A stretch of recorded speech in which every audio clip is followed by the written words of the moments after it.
好啦，閘門打啦，所有馬都順利出閘啊，咁啊較為快少少外檔嘅進力軍啦，咁啊內檔亦都係有呢個革新風勢，咁啊貼欄亦都係馬上即時咧，永永千世都喺前邊啦，馬群中間有呢個疾雷迅擊啦，跟住亦都係名畫功力，就喺外檔亦都係預留位置啦，內檔亦都係掌上珠，咁啊再後少少亦都係輕快兒歌啦，咁啊走喺外碟仲有呢個皇庭啊，咁啊然後亦都係有呢個歌續以嚟，貼欄尾四位就係先知彩鼓啦，包尾嘅就係有呢個雪山炮啦，咁啊然後有呢個大洋通路啦。包尾嗰匹咧就係金礦風雲嚟噶，咁啊轉緊呢個彎嘅直路彎嘅時候啦，咁啊前面啊永永千世放頭啊，進力軍守住第二位，暫時喺內檔第三就馬上即時咧，三碟摸空第四位預留位置，二碟第五咧就名畫功力，內檔第六位係掌上珠啊，跟住都係疾雷迅擊啦，咁啊夾住佢亦都係有輕快兒歌，咁啊內欄有先知彩鼓啊，咁啊再後少少咧皇庭啊鬥大個欄亦都係歌續以嚟啦，咁啊後少少亦都係雪山炮啊，咁啊金礦風雲嘅咧後邊嘅啦，入隻最後直路啦，前面永永千世啊走得好順啊！仲有過嚟馬位一世，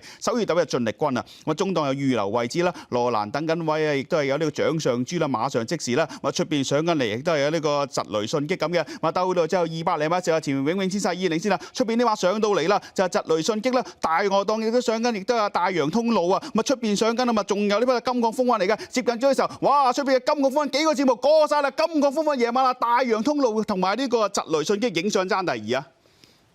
留到最尾，仲要塞一塞車兜出去都仲夠時間。你話個外檔場地幾有利㗎嘛？第四名就睇嚟輕快兒歌嘅